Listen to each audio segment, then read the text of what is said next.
สวัสดิ์บนเทือนบารวมช่วยนังกองพระองค์เนี่ยซาปอดเมียนมาชิชราอันเทียนการเมียนวอดตมีนตีนี้ประมาตุริชนชิติวิตรัยมุนีบันเทกยังมานต่อตัวในปอดเมียนตีพระองค์ไสแต่พระองค์ไสมานปัจเจกปรามจะซาปอดเมียนคลาคลาหายท่าพระองค์ไสต่อตัวในเพียบอายุติธรรมเป็นแต่ไม่ใช่เงินลูกเป๋อบาลือทาเมียนกาหรือบุงเอาไปใบหรือปอกวนนั่งแต่ทุกาในเมียนประคายชราเพราะแต่เรื่องราวอย่างอ่อนนี่ยังจังปัจเจกจูนตลอดบองพระองค์ทาพระองค์ไตรหนึ่งเถื่อกาบแช่เนื้อเปบันตะกี้นี่บาดจะมีซัวพระองค์ไตรพระองค์ไตรไม่นี่พระองค์ไตรบางแช่พระนักซาฟอร์มีนะท่าพระองค์ตัวเนื้อเพียอายุติท่อเชื่อตลอดเมียนกระดานสมอันตรากุมไม่ใช่ไงลูกเป๋อสมอันตรากุมท่าแตะต้งจมูกหนึ่งกรมคูซาพระองค์ไตรตาเรื่องเอาไว้ค้าได้สมช่วยไปแช่ดีมั้ยโอ้ยตะบงก็แตะตรงมาเอาปุยมนั่งช่วยสังตรกอดให้ตัวเมาส์กอดแผลยมทาข้างของคนนั่งเกตเวอร์ตรนกรรมกอดไว้ให้หนึ่งเฉาะกอดให้ดอกโยตูซาปดอยผ่าแผลเตะให้ตัวเมาส์ปีดองไงตีดับใบคือจับดาวมาตะหนังกอดบัดตำนังชึงแต่ไม่ดองตาปีดาวตีเมาตั้งแต่กอดมันแบบเช็คค่ะกอดแต่ช่วยกาอะไรนาอะไรตีตีปีตะบงกอดแผลยมทาเตอตัวกาข้างของคนในตะแปงคล่องคายตะบงขมอย่าไปกับหลักให้การนี้ไอ้ได้ไปแชทดีไหมออนไลน์ทางออนไลน์ในเฟซบุ๊กวัดบ้านคอมาไปแชทจูนขนมเนียมปะโอนเชียร์ปะปุ่นบอกว่าได้ไปแชททำไมครับที่ตัวบอกมาก่อนอาจจะต้องยังบ้านทอมดาขอนตึกห้า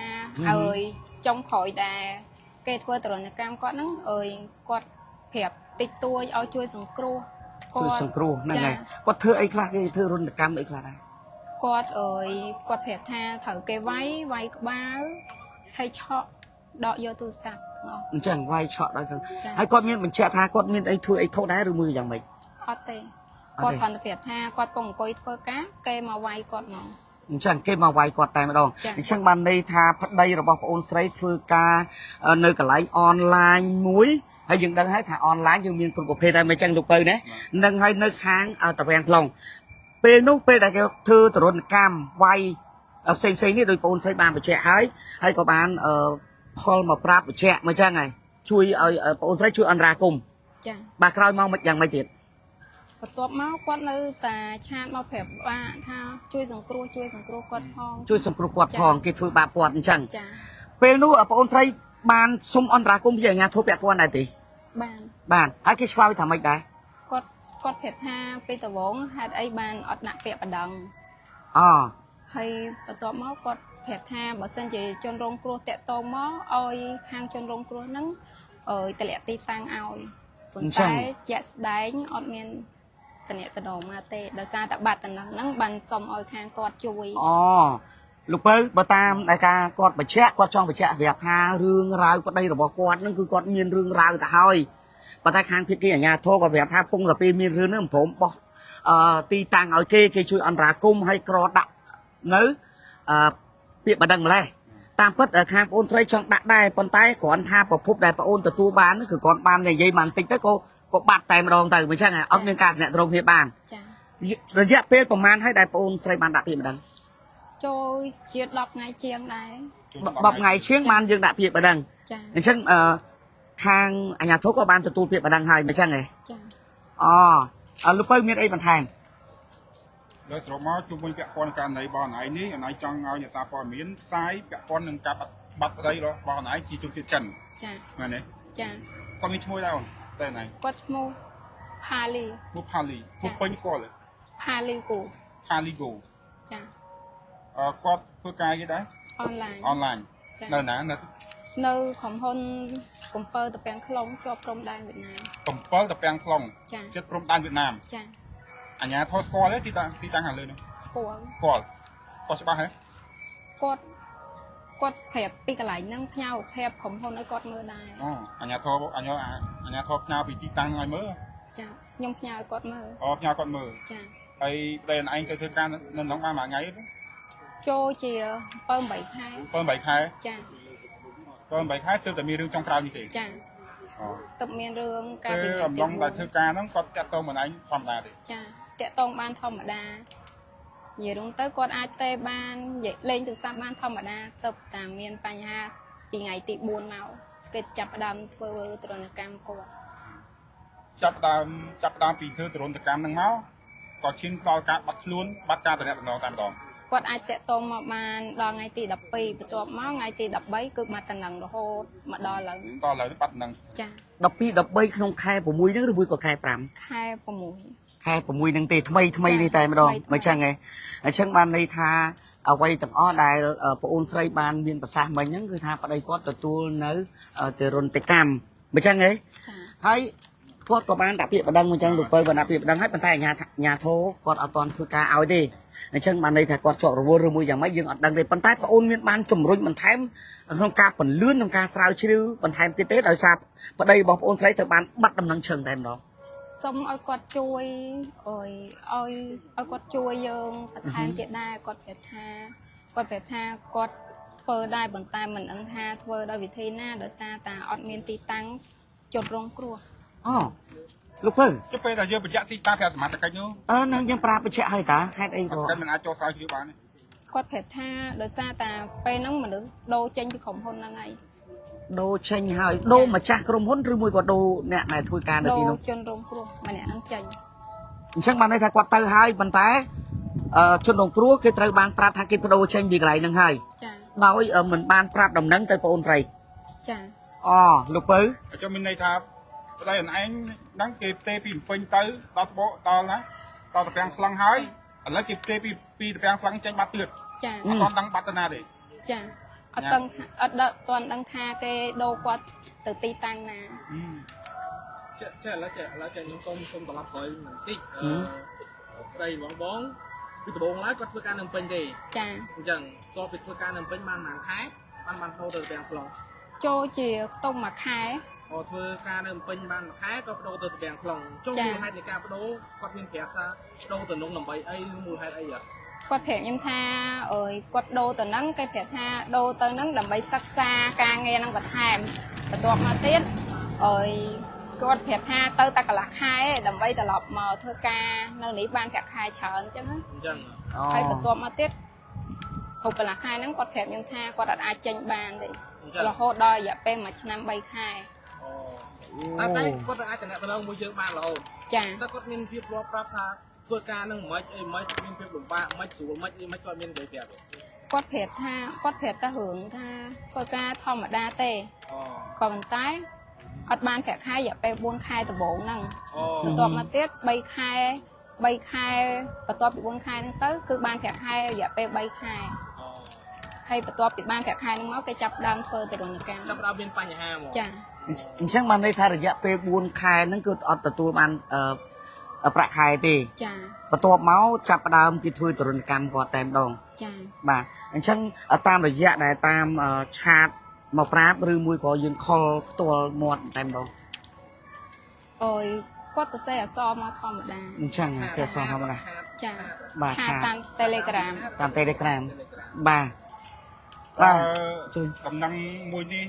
ដែលបាត់តែអនឯងនេះអនឯងបានប្រាប់ទៅឪពុកម្ដាយរបស់គាត់ហើយនៅឬក៏មិនដោយសារតែគាត់អត់មានផាមណាទេពួកគាត់បានស្លាប់អស់ហើយអញ្ចឹងបងប្អូនគាត់អាចទៅតងបានដែរដោយសារតែWeChatអីហ្នឹងគឺបាត់អស់បាត់តំណែងអីគាត់តែស្គាល់មានអីមិត្តភ័ក្តិគាត់ក៏ខ្ញុំអត់សូវស្គាល់ពួកគាត់អញ្ចឹងព្រោះឯពេលហ្នឹងគាត់មានតែក្នុងWeChatទូរស័ព្ទគាត់ប៉ុន្តែគេដកទូរស័ព្ទគាត់មកអញ្ចឹងក៏អត់មានតំណែងពួកគាត់ទៀតចឹងឥឡូវមានមិត្តភ័ក្តិគាត់ប្រហែលអ្នកដែលស្គាល់មិត្តភ័ក្តិគាត់ដែលស្គាល់ហ្នឹងគឺបាត់អស់អត់ដឹងថាពួកគាត់ទៅដល់ណាអញ្ចឹងដោយសារតែពេលហ្នឹងពេលដែលដូរការងារគឺត្រូវដូរពួកគាត់ចេញទាំងអស់ចឹងខ្ញុំមានន័យថាឪពុកម្ដាយគាត់ក៏គ្មានបងប្អូនគាត់ក៏គ្មានគឺបាត់ការតំណែងគាត់ទៀតហើយក្នុងនាមយើងជាប្រពន្ធហើយជាជនជាតិខ្មែរហើយបាត់ប្តីជាជនជាតិចិនគឺបាក់រកណាអូនពីព្រោះបើសិនតែគាត់មានឪពុកម្ដាយគាត់ឲ្យឪពុកម្ដាយរបស់គាត់នឹងធ្វើការឲ្យទូតគេនៅចិននោះគេស្រាវជ្រាវមកបានដល់ពេលហើយឥឡូវអនឯងមកដល់ពេលនេះអាហ្នឹងមានតែអនឯងមានការសំណូមពរដល់អាជ្ញាធរពាក់ព័ន្ធតែលោកនឹងព្យាយាមជួយអនឯងនៅពេលដែលអនឯងសំណូមពរដល់ពួកគាត់ជាពិសេសខាងយុវដ្ឋាន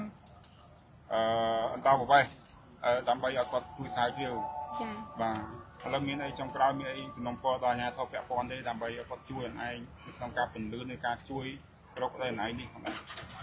មាន តែសុំឲ្យខាងអាជ្ញាធរជួយប្រយុទ្ធធរដើម្បីជួយសង្គ្រោះគាត់ឲ្យចេញពីកន្លែងហ្នឹងមកវិញបញ្ចេញពីក្រុមហ៊ុនហ្នឹងមកអញ្ចឹងចុះបងចេះឥឡូវខ្ញុំសួរមួយទៀតឥឡូវបងដាក់ពាក្យបណ្ដឹងនៅមូលដ្ឋានហើយត្រូវអត់ចាពាក្យបណ្ដឹងមួយចុះឥឡូវបងមានគម្រោងថាត្រូវដាក់ពាក្យបណ្ដឹងទៅខាងស្ថានទូតទៀតអត់ឬក៏យ៉ាងម៉េចដោយសារតែខ្ញុំជាជនជាតិខ្មែរអញ្ចឹងពិបាកក្នុងការដាក់ទៅអញ្ចឹងបងអញ្ចឹងតែខ្ញុំគិតថាបងគួរតែមានឯកសារអីមួយសម្រាប់យើងដាក់ពាក្យបណ្ដឹងទៅខាងស្ថានទូតវិញក៏ល្អដែរបងហ្នឹងបងមានត្រៀមឯកសារដែលទៅដាក់ពាក្យបណ្ដឹងនៅស្ថានទូតអីហើយនៅខ្ញុំមានតែឯកសារអូមានដាក់ពាក្យបណ្ដឹងទៅមូលដ្ឋានមាននេះហើយមានរូបប្តីអញ្ចឹងណាចាមានដូចជាគេនេះជាហោះឲ្យគេនោះប៉ាសពតអីហ្នឹងអត់មានអត់ខ្ញុំមានរូបថតគាត់ហ៎ចារូបថតប៉ាសពតអត់មានទេមែនចាប៉ាសពតហ្នឹងខាងក្រុមហ៊ុនហ្នឹងគេយកទៅបាត់ឯងអូខាងក្រុមហ៊ុនយកទៅបាត់ហើយថតបាននឹងថតបានថតបានថតបានយកជាទៅបញ្ជាក់គេបានគេសើជ្រាវបានហើយបាទអត់ដឹងតែគាត់នៅទីតាំងខាងលើហ្នឹងមែនអត់អញ្ចឹងណាចាប៉ុន្តែពេលហ្នឹងគេដូរគាត់ចេញបាត់ហើយគាត់ដូរគាត់ចេញតាំងពីថ្ងៃទី16ម៉ោង6 20នាទីតែដឹងថាគេដូរគាត់ទៅទីតាំងខាងណាវិញបាទទីតាំងកាស៊ីណូគេដាក់ទីតាំងអីគេទីតាំងអនឡាញចាកាស៊ីណូនោះឈ្មោះអីដល់បញ្ជាក់អាកន្លែងហ្នឹងអាគេកាស៊ីណូនៅខាងក្រុងឈ្មោះអីគេខ្ញុំមិនសូវស្គាល់ឈ្មោះផងប៉ុន្តែខ្ញុំស្គាល់ក្រុមហ៊ុនហ្នឹងប៉ុន្តែនៅប្រព័ន្ធក្រុងអញដល់ឃើញស្គាល់ហ៎ស្គាល់គាត់ទីតាំងម្ដងចាបាទអរគុណឥឡូវនេះបាទប្រិយមិត្តទូរជនជាទីមេត្រីដែលលោកអ្នកកំពុងទស្សនាការផ្សាយផ្ទាល់របស់ AK News ក៏ដូចជាតាមបណ្ដាអង្គភាពផ្សេងទៀតដែលលោកកំពុងតែមានវត្តមានទៅទីនេះអញ្ចឹងបងអូនស្រីបានបញ្ជាក់យ៉ាងច្បាស់ហើយថាគាត់គឺជាភរិយាជនជាតិចិនម្នាក់បាទដែលធ្វើការនៅឯអនឡាញខាងប្រពាំង ខ្លងបាទខេត្តត្បូងឃ្មុំឯនោះណាលោកបើប៉ុន្តែមកទល់ពេលនេះគាត់ផឹងព្យាយាមដើម្បីស្វែងរកប្តីរបស់គាត់តែបាត់ដំណឹងឈឹងដោយសារតែមុននេះក៏បានបញ្ជាក់ហើយថាប្តីរបស់គាត់ធ្វើការនៅទីនេះអត់បើកប្រាក់ខែអស់រយៈពេល4ខែមកហើយអញ្ចឹងពេលដែលគាត់ទៀមទានៅអ្វីមួយពីខាងក្រុមហ៊ុនអនឡាញនេះត្រូវបានខាងមេបាទបានត្រូវធ្វើការវាយធ្វើបាបផងដែរហើយគាត់បានឆាតទៅតាម Telegram បានបញ្ជាក់ប្រាប់បាទក្រោយមកគាត់ក៏ឮដំណឹងថាប្តីរបស់គាត់ត្រូវបានមានខាងក្រុមហ៊ុនអនឡាញនឹងវាយធ្វើបាបគាត់ក៏បានទៅដល់កន្លែងទីតាំងហើយវិញយើងចាំទីតាំងច្បាស់ហើយនៅខាងត្បូងខ្លងហ្នឹងអញ្ចឹងបានដាក់ពាក្យនៅអន្តរាគមទៅឯអាជ្ញាធរពាក់ព័ន្ធដើម្បីឲ្យលោកជួយអន្តរាគមប៉ុន្តែអូត្រីបានបញ្ជាក់យ៉ាងច្បាស់ហើយមិញនេះលោកពៅថាគាត់បានសុំអន្តរាគមអាជ្ញាធរក៏បានធ្វើការហើយគាត់បានទៅដល់កន្លែងទីតាំងអនឡាញនឹងមួយហើយក៏បានទៅដល់នោះខាងអនឡាញគាត់ថាត្រូវបានផ្លាស់ប្ដូរបុគ្គលម្នាក់នឹងចេញបាត់ទៅហើយអញ្ចឹងបានន័យថាផុតដៃរបស់គាត់ហើយប៉ុន្តែមកទល់ពេលនេះអូនស្រីអត់សុខចិត្តទេដោយសារផ្លាស់ប្ដូរដោយបាត់ដំណឹងឈឹងសំបីតាការតំណាក់តំណងក៏អត់មានអញ្ចឹងមានតែអំណាចទី4ដែលនឹងស្នើសុំទៅដល់អ្នកសារព័ត៌មានទាំងអស់ដើម្បីធ្វើការចេញផ្សាយស្វែងរកប្តីរបស់គាត់បានដូចក្នុងរូបថតនេះបាទរូបថតនេះយើងសូមបញ្ជាក់ទីថាពេលដែលគាត់នៅតំណាក់តំណងជាមួយប្រពន្ធរបស់គាត់ដែលជាភរិយារបស់គាត់គឺជាខ្មែរប្តីរបស់គាត់ជាជនជាតិចិននេះរូបភាពដែលគេបាទរូបភាពដែលគេវាយធ្វើបាបហ្នឹងគាត់យកមកបង្ហាញហ្នឹងអញ្ចឹងអ្វីដែលសំខាន់ធ្វើការផ្លាស់ប្ដូរប្តីរបស់គាត់ដោយបាត់ដំណឹងឈឹងធ្វើឲ្យគាត់ពិបាកចិត្តយ៉ាងខ្លាំងឈានទៅដល់ពឹងពាក់អ្នកសារព័ត៌មានដើម្បីធ្វើការចេញផ្សាយស្វែងរកសូមឲ្យអាជ្ញាធរពាក់ព័ន្ធជាពិសេសអាជ្ញាធរដែលពាក់ព័ន្ធនៅខេត្តត្បូងឃ្មុំហ្នឹងបាននៅតំបន់ខ្លងហ្នឹងសូមធ្វើការតំណាក់តំណងជាមួយនឹងកន្លែងទីតាំងអនឡាញមួយហ្នឹងទៅបាទទោះបីផ្លាស់ប្ដូរយ៉ាងម៉េចគេដឹងតម្រុយហើយយើងសង្ឃឹមជឿជាក់ថាអាជ្ញាធរលោកនឹងធ្វើបានបាទទោះបីផ្លាស់ប្ដូរមិនឲ្យថាផ្លាស់ប្ដូរទៅណាយើងត្រូវតែទៅសួរបុគ្គលដែលប្រាប់ថាផ្លាស់ប្ដូរហ្នឹងឲ្យវាច្បាស់លាស់កុំឲ្យគ្នាពិបាកចិត្តនេះក្នុងនាមគាត់ជាភរិយាគាត់ពិបាកចិត្តទេណាបាត់ប្តីមិនថាប្តីខ្មែរប្តីជនជាតិទេគឺស្រឡាញ់ដូចគ្នាបាទគឺប្តីគឺត្រូវតែស្រឡាញ់មិនចឹងហ៎លោកពៅអញ្ចឹងទុំអីគេសុកហ្នឹងនៅសុកអីគេដែរមើលពៅមើលក្នុងពេលដឹងនេះដូចមានពាក្យដឹងនេះ នៅក្នុងដាក់ទៅអធិការនគរបាលស្រុកពញាក្រែកបាទសុំអធិការហ្នឹងទៅបាទស្រុកពញាក្រែកហ្នឹងបាទត្រួតពិនិត្យមើលតើរឿងហ្នឹងយ៉ាងម៉េចហើយគាត់បានបញ្ជាក់ប្រាប់ហើយមិញយើងត្រូវចាំថាគាត់បានបញ្ជាក់ប្រាប់ហើយថាទៅដល់កន្លែងក្រុមហ៊ុនអនឡាញហ្នឹងក៏ប្រាប់ថាគេផ្លាស់ប្ដូរចេញហើយរកអត់ឃើញទេខ្ញុំគិតថាលោកអធិការរកឃើញដោយសារលោកអធិការដឹងបញ្ជាក់ប្រាប់ថាគេត្រូវបានផ្លាស់ប្ដូរហើយហ្នឹងបុគ្គលបានផ្លាស់ប្ដូរទៅសួរបុគ្គលមើលផ្លាស់ប្ដូរទៅណាបាទឲ្យវាច្បាស់កុំមកនិយាយឲ្យទៅរួចខ្លួនវាអត់កើតទេក្នុងនាមយើងជាអធិការហើយក្នុងនាមលោកជាមន្ត្រីបម្រើរាជយើងគួរតែស្រាវជ្រាវឲ្យគាត់មិនកុំឲ្យគាត់បាក់ចិត្តទេហ៎គាត់បញ្ជាក់ប្រាប់ខ្ញុំហើយថាគាត់អត់ចង់ចេញផ្សាយទេរឿងចឹងប៉ុន្តែអ្វីដែលសំខាន់ប្តីរបស់គាត់ដែលធ្លាប់ទំនាក់ទំនងជាមួយគ្នាទៅវិញទៅមកបាទបើទោះបីមានការផ្លាស់ប្ដូរឲ្យត្រូវតែជួយអន្តរាគមន៍មើលស្រាវជ្រាវមើលតើមនុស្សនឹងបាត់ដោយសារអ្វីឲ្យវាច្បាស់លាស់កុំទៅដល់ព្រាមទៅសួរគេផ្លាស់ប្ដូរខ្ញុំផ្លាស់ប្ដូរបាត់ហើយទៅណាឲ្យវាច្បាស់ថាទៅណាមិនចឹងហ៎លេខផ្លាស់ប្ដូរឲ្យប្រាប់គ្នាថាផ្លាស់ប្ដូរហើយគាត់ថាផ្លាស់ប្ដូរឲ្យវាដឹងថាអ្នកផ្លាស់ប្ដូរអ្នកប្រាប់ថាផ្លាស់ប្ដូរហ្នឹងវាដឹងថាទៅណាបាត់ហើយចឹងសូមឲ្យអាជ្ញាធរគិតឡើងវិញបាទគិតឡើងវិញលោកអធិការវិញ្ញាក្រែកហ្នឹងសូមគិតឡើងវិញហើយសូមបន្តបេះដូងរបស់លោកដើម្បីធ្វើការជូនទៅដល់រាជរបស់យើងប្រជាពលរដ្ឋរបស់យើងកុំនិយាយឲ្យទៅរួចខ្លួនតែផុតដៃទោះបីតែការផ្លាស់ប្ដូរយ៉ាងណាក្តីឥឡូវនេះក្នុងនាមប្អូនស្រីជាភរិយាជាប្រពន្ធជនជាតិចិនតើមាននៅក្នុងចិត្តប្អូនតើតម្រូវទៅសុំអន្តរាគមន៍ទៅដល់ស្ថានទូតចិនយ៉ាងម៉េចខ្លះដើម្បីអន្តរាគមន៍ដែរទេខ្ញុំចង់សុំឲ្យខាងគាត់ជួយរយុទ្ធខដើម្បីសុំឲ្យប្តីបានចេញមកខាងក្រៅវិញចឹងចេញក្រៅវិញចាអញ្ចឹងបានន័យថាអូនត្រីគិតថាប្តីរបស់បងអូនត្រីនៅតែខាងក្នុងហ្នឹងមិនទៅណាទេអើយប៉ុន្តែគាត់នៅបាត់តំណែងប៉ុណ្ណឹងទេមិនចឹងបើយ៉ាងលោកបើខ្ញុំគិតចឹងត្រូវហ៎នៅក្នុងហ្នឹង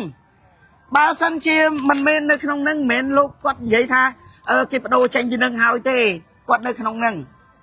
បើចឹងហីនេះបកាសន្តានរបស់ខ្ញុំទេណាមិនមែនថាគាត់នៅនឹងទេឥឡូវតើបងអូនត្រីមានពាក្យពេចន៍អីបន្ថែមជំរុញឲ្យអធិការនេះសុខពញាក្រែកទេបាទឲ្យគាត់ជួយស្រាវជ្រាវបន្ថែមទៀតនៅក្នុងអនឡាញហ្នឹងឡាយក្រុមអនឡាញបាទដឹងទៅណាសូមបញ្ជាក់បងឲ្យច្បាស់នេះបាទស្នើសុំឲ្យខាងសមត្ថកិច្ចនៅក្នុងខេត្តហ្នឹងដើម្បីឲ្យគាត់ជួយស៊ើបអង្កេតពីកន្លែងដែលប្តីខ្ញុំធ្វើការហ្នឹងឲ្យដឹងថាប្តីខ្ញុំត្រូវគេដូរទៅណាអញ្ចឹងបាទสนំពោគាត់ទៅណាឲ្យគាត់ជួយបន្ថែមទៀតបើចឹងហ៎មួយណាបាទហើយមួយទៀតលោកពៅដែលយើងបញ្ជាក់បានហ្នឹងកាលពីដើមមកប្តីរបស់គាត់ធ្វើការនៅពេញទេមិនចឹងហ៎ប៉ុន្តែមានការអូសទាញពីបុគ្គលផ្សេងទៀតក៏បានបញ្ជាក់ប្រាប់ព័ត៌មានមុននេះណាដែលយើងចាំណាថាអូសទាញទៅថានឹងកន្លែងនឹងប្រាក់ខែច្រើនណាស់ទៅធ្វើទៅអត់អីទេហើយគ្នាក៏ទៅដើម្បីមានប្រាក់ខែច្រើនព្រោះជំនាញគ្នាខាងអនឡាញហ្នឹងមិនចឹងហីស្រាប់ទៅដល់ប្រាក់ខែបើកធម្មតាទេប៉ុន្តែ4ខែក្រោយមកអត់បើកឲ្យហើយបងអូនត្រីបានបញ្ជាក់ហើយគាត់បាននិយាយគ្នាតាមឆាតទៅអីក៏បានបញ្ជាក់ប្រាប់ហើយមិញថាមិនបើកប្រាក់ខែអស់ហើយធ្វើទរណកម្មគ្នាទៀតបាទចូលលក្ខណៈលក់មែនសង្ស័យលក់មិននិយាយលាក់បាំងទេបាទបើចឹងលោកបើនិយាយថាចឹងបានន័យថាមនុស្សនៅទីហ្នឹងហើយបើសិនមនុស្សនៅទីហ្នឹងខ្ញុំសង្ឃឹមជឿជាក់ថាអធិការគាត់ស្រាវជ្រាវឃើញហើយព្រោះមនុស្សចេញមិនប្រាប់អញ្ចឹងហើយប្រាប់ថាអូនេះចេញទៅនេះទៅនោះហើយអ្នកដែលនិយាយប្រាប់ថាចេញហ្នឹងគឺអ្នកហ្នឹងអ្នកដឹងបាទអញ្ចឹងខ្ញុំទទួលស្នើសុំដល់លោកអធិការស្រុកពញាក្រែកបន្ថែមទៀតសូមលោកមេត្តាយកបេះដូងរបស់លោកយកមកធ្វើបម្រើប្រជាពលរដ្ឋទៀតម៉េចក្នុងនាមខ្ញុំអ្នកអាសាព័ត៌មានយើងអត់មានអាកាត់ខុសនឹងត្រូវដោយតុលាការទេប៉ុន្តែគ្រាន់ថាយើងជាអំណាចទី4យើងមានសិទ្ធិក្នុងការផ្សព្វផ្សាយនូវព័ត៌មានពីទុកលំបាករបស់បងប្អូនប្រជាពលរដ្ឋចែកជូនទៅដល់អាជ្ញាធរពាក់ព័ន្ធតែមន្ត្រីពាក់ព័ន្ធឲ្យលោកបានដឹងហើយគុំថាអ្នកព័ត៌មានមិនចេញផ្សាយអញ្ចឹងខ្ញុំចេញផ្សាយតែអញ្ចឹងដើម្បីបញ្ជាក់ឲ្យលោកធ្វើតាមរបបតាមជីវៈរបស់លោកទៅហើយស្រាវជ្រាវមើលកុំឲ្យគ្នានេះមួយថ្ងៃដេកអត់លក់ទេណាអន្តរសាស្វែងរកប្តីរងចាំប្តីរាល់ថ្ងៃបាទចាំតែទាំងគេទាំងយើងបងប្អូនគិតមើលបាត់ប្តីតែ3ថ្ងៃហ្នឹងអូដេញដោសួរគេផ្សេងជាលោកពៅហ្នឹងបាត់ប្រពន្ធសួររយញ៉ៃច្រើនសំបីតែខ្ញុំក៏ខ្ញុំសួរដែរកូនខ្ញុំរយបាត់តែ1ម៉ោងក៏ខ្ញុំសួរដែរហើយតម្រាំតែជាប្តីអោបនឹងដើមទ្រូងបាទធ្លាប់អូបាយជុំគ្នាធ្លាប់រស់នៅផ្ទះជុំគ្នាមកអញ្ចឹងហ៎បងត្រីបាទអញ្ចឹងយើងសង្ឃឹមហើយសង្ឃឹមទៀតទៅដល់អាជ្ញាធរពាក់ព័ន្ធជាពិសេសលោកអធិការពញាក្រែកហ្នឹងលោកបានមើលនៅ អេខេញូក៏ដូចជាអង្គភាពផ្សេងៗដែលលោកកំពុងតែធ្វើការផ្សេងៗដើម្បីអន្តរាគមន៍ស្វែងរកប្តីរបស់គាត់នេះរូបភាពទាំងអស់នេះបងប្អូនដឹងហើយនេះយើងបាច់បង្ហាញចិត្តទេប៉ុន្តែគាត់នៅក្នុងនេះស្នាក់ស្នាមលើក្បាលបាទគាត់បានបង្ហាញវត្តសក់ឲ្យប្រពន្ធគាត់មើលហ្នឹងពេលដែលគាត់មានទូរស័ព្ទប្រើហ្នឹងគឺគាត់បង្ហាញច្បាស់ហើយថាគេវាយធ្វើបាបហើយមិនបើកប្រាក់ខែឲ្យទៀតរហូតដល់ទៅប្រហែល4ខែចា4ខែបាទអញ្ចឹងបងស្រីបានបញ្ជាក់ឲ្យបងស្រីធ្វើឲ្យអស់ពីសមត្ថភាពរបស់បងស្រីឲ្យបន្តនឹងការធ្វើលិខិតមួយស្នើសុំអន្តរាគមន៍ទៅដល់ស្ថានទូតចិនណាក្នុងនាមប្អូនស្រីជាជនជាតិខ្មែរដែលបេះដូងខ្មែរមិនថាប្តីជនជាតិអីក៏ដោយក្នុងនាមជាស្ត្រីខ្មែរយើងសូមសរសើរដោយស្មោះគឺគាត់ថាគាត់យកបេះដូងដើម្បីទៅស្វែងរកប្តីរបស់គាត់ណាខ្ញុំមិននិយាយខ្ញុំនិយាយអួលដើមកដោយសារអីរកមិនបានទេស្ត្រីខ្មែរគឺល្អណាស់បាទគាត់ស្វែងរកប្តីរបស់គាត់នេះទោះបីប្តីនឹងជនជាតិចិនមិនក្តីល្អមែនទេចឹងបានន័យថាគេចូលចិត្តខ្មែរដោយសារស្ត្រីខ្មែរមានគ្រប់លក្ខណៈអញ្ចឹងបាទមានការទទួលខុសត្រូវហើយលោកពៅមានអីបន្ថែមដើម្បីឆ្លុះសួរគាត់មើលថាតើយ៉ាងម៉េចវិញបាទចុងក្រោយមានការសំណពរគាត់សំណពរទៅដល់អាជ្ញាធរទៅហើយឲ្យការសម្រាប់ឲ្យអាជ្ញាធរជួយលើបាច់ហើយឲ្យអាជ្ញាធរនៅអធិការស្រុកពញាក្រែងឲ្យគាត់ជួយពន្លឿនតិចមកហើយបើសិនតែគាត់ចូលស្រាវជ្រាវទៅក្នុងកន្លែងអនឡាញនេះហើយគេប្រាប់ថាប្តីរបស់គាត់ទៅជេរចេញហើយសួរថាជេរទៅណា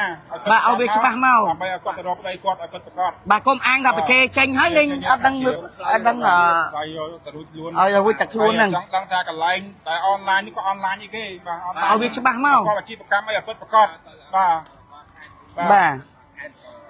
ឥឡូវបងស្រីមានអីពាក្យពេចន៍អីបន្ថែមដើម្បីស្នើសុំទៅដល់លោកអភិបាលនៃគណៈអភិបាលខេត្តត្បូងឃ្មុំដើម្បីឲ្យគាត់បាទឲ្យគាត់អន្តរាគមន៍អត់ដឹងប៉ែនមិនប៉ែនទេប៉ុន្តែសំខាន់គឺអាបាខេត្តទៅសូមជួយខ្ញុំសូមស្នើទៅដល់ពួកគាត់ឲ្យជួយរកយុទ្ធធម៌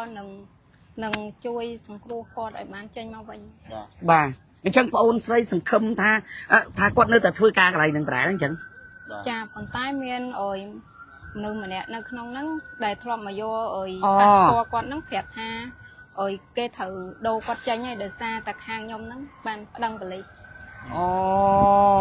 អញ្ចឹងបានន័យថាតាក់ទងកាន់តែវែងឆ្ងាយឯងបងប្អូនប្រិមិត្តទូរជននៅកន្លែងហ្នឹងម្នាក់ទៀតដែលធ្វើការនៅទីហ្នឹងបានបញ្ជាក់ប្រាប់ហើយថាមានអាចកំបាំងមានវាននខ្មៅមួយដោយសារតែកន្លែងហ្នឹងបើកនៅអនឡាញបាទអនឡាញមួយហើយបងអូនស្រីនេះបងអូនស្រីញ៉ែលចម្រើនគាត់ដាក់ពាក្យបណ្ដឹងដើម្បីស្វែងរកប្តីរបស់គាត់ពេលដែលប្តីគាត់គេធ្វើបាបមិនបើកប្រាក់ខែឲ្យដល់ពេលអញ្ចឹងទៅដល់ពេលប្តឹងទៅមិនវិញប្តឹងហើយមិនគាត់ប្រាប់ថាប្តឹងហើយគេបំបត្តិរឿងហ្មងហ៎មិនឲ្យប្រើទូរស័ព្ទទូអីចឹងហ្មងហ៎ចានិយាយច្បាស់មកមិនឲ្យប្រើទូរស័ព្ទមិនថាមិនអាចតាក់ទងបានគេចាប់ផ្ដើមដកទូរស័ព្ទចេញតាំងពីពេលដែលគេវាយគាត់ហ្នឹងហ្មងបាទអរគុណណាស់ពុកម៉ែបងប្អូនដែលកំពុងទទួលស្នានៃការផ្សាយផ្ទាល់ពាក់ព័ន្ធនឹងករណីដែលអូនស្រីម្នាក់ពឹងពាក់អ្នកសារព័ត៌មានបាទពឹងពាក់អ្នកសារព័ត៌មានផ្សព្វផ្សាយរឿងបាត់ប្តីរបស់គាត់ទីជនជាតិចិនតែប្តីរបស់គាត់ហ្នឹងមុនពេលតែបាត់ខ្លួនហ្នឹងគឺគេផ្ទេរគាត់ពីភ្នំពេញទៅធ្វើការនៅឯស្រុកតាពាំងខ្លុងបាទនៅជាដែនបាទហើយក៏ទៅដល់ហ្នឹងទៅប្តីគាត់បានតាក់ទងមកគាត់បាន2 3ថ្ងៃរហូតបន្ទាប់មកក៏បានបាត់ដំណឹងចឹងហើយប្តីរបស់គាត់បានប្រាប់គាត់ថាគេបានធ្វើទរណកម្មគាត់នៅក្នុងកន្លែងរកស៊ីកម្មអនឡាញមួយនៅស្រុកនៅជីដែនបាទហើយយ៉ាងណាគាត់មានជាចុងក្រោយគាត់អត់មានការអ្វីទៅដល់ប្តីរបស់គាត់អញ្ចឹងគាត់សុំឲ្យខាងអាជ្ញាធរពាក់ព័ន្ធជាពិសេសលោកអភិបាលស្រុកត្បូងឃ្មុំមកជួយស្វែងរកប្តីរបស់គាត់ផងបាទហើយកុំឲ្យទៅធ្វើការចូលទៅសួរកន្លែងអនឡាញហ្នឹងហើយសួរទៅចេះតែឆ្លើយមកថាទេចេញទេវាច្បាស់ទេចេញនឹងទៀតអញ្ចឹងសូមឲ្យខាងលោកអភិបាលខេត្តត្បូងឃ្មុំក៏ដូចជាលោកអធិការស្រុកពញាក្រែងជួយស្វាស្វែងរកប្តីរបស់បងអូនស្រីផងបាទជាជនជាតិចិនហើយដល់ពេលនេះខ្ញុំបាទជាមួយក្រុមការងារក៏សូមបិទបញ្ចប់នឹងការ live នេះបាទរកការថាអធិប្បាយទៅបើសិនជាមានចំណុចខុសឆ្គងលើលោកបាក់ខាត់ប្រការណាមួយតាមសំរុំសូមខាត់ឲ្យទោសនេះសូមបន្ថែមបន្តិចក្នុងពាក្យបណ្ដឹងនេះគឺបងអូនស្រីដាក់នៅថ្ងៃទី19ខែមិថុនាឆ្នាំ2025ចឹងបានន័យថា 10 ថ្ងៃហើយអានេះ29ណាអញ្ចឹងរយៈពេល10ថ្ងៃយើងគិតថាបើយើងរកឃើញហើយតា3ថ្ងៃរកឃើញហើយពីព្រោះទឹកដីរបស់លោកអធិការក៏លោកដឹងទាំងអស់ហ្នឹងបាទលោកស្គាល់ច្បាស់ហើយអញ្ចឹងក្នុងនាមខ្ញុំជាអ្នកសារព័ត៌មានជម្រាបទៀតថារឿងរ៉ាវនេះជារឿងរ៉ាវរបស់ប្អូនស្រីបាទរឿងអ្វីទាំងអស់ជារឿងរបស់ប្អូនស្រីយើងខ្ញុំជាអ្នកសារព័ត៌មានត្រឹមតែនឹងការផ្សព្វផ្សាយជូនទេគឺអាកាត់ខុសត្រូវគឺយើងមិនអាកាត់ទេព្រោះយើងមិនមែនជាមន្ត្រីតុលាការអញ្ចឹងក្នុងនាមយើងអ្នកសារព័ត៌មានយើងនិយាយនៅសាច់រឿងអ្វីដែលក្មួយប្អូនស្រីដែលបានបញ្ជាក់ប្រាប់មកដល់នៅពេលនេះយើងទាំងអស់គ្នាហើយយើងនឹងធ្វើការផ្សព្វផ្សាយជូនដល់អាជ្ញាធរពាក់ព័ន្ធឲ្យលោកបានដឹងតែប៉ុណ្្នឹងទេបាទហើយគណៈពេលនេះខ្ញុំបាទលោកអ៊ុនធឿនបាទរួមជាមួយនឹងអង្គភាពផ្សេងៗដែលលោកទាំងអស់គ្នាមានវត្តមាននៅទីនេះក៏ដល់ទីបញ្ចប់ដែរក៏សូមអរគុណបាទសូមជម្រាប